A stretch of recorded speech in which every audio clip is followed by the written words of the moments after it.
Hi, I'm Eli with FranFunnel. So what phone number are your FranFunnel text messages actually being sent from? When you send messages through FranFunnel, even if you do so from the app on your phone, you are sending from a number different than that of your personal phone number. Sometimes when users hear that it's not their number, they're disappointed. But we do this for a couple very important reasons. First, and most importantly, we want to keep your FranFunnel messages separate from your personal texts. Getting your inbox junked up with business texts can render your phone barely usable.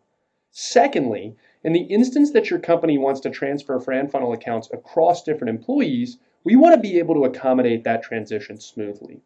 That being said, when you get set up with FranFunnel, we assign your account a unique number for you and you alone to use. And we will do what we can to assign a phone number for you that is as close to the number that you primarily use for your business as possible. We'll try to match the area code or your location to give your texts a personalized touch. Our data shows that leads don't mind if you have multiple phone numbers associated with your business. Plus, if the leads were ever to call your FranFunnel number, we forward that call straight to you, so the leads never know it's a texting-only number. If you ever want to know what your number is or explore your options for changing your number, just let us know at support@franfunnel.com, and we'll be able to help.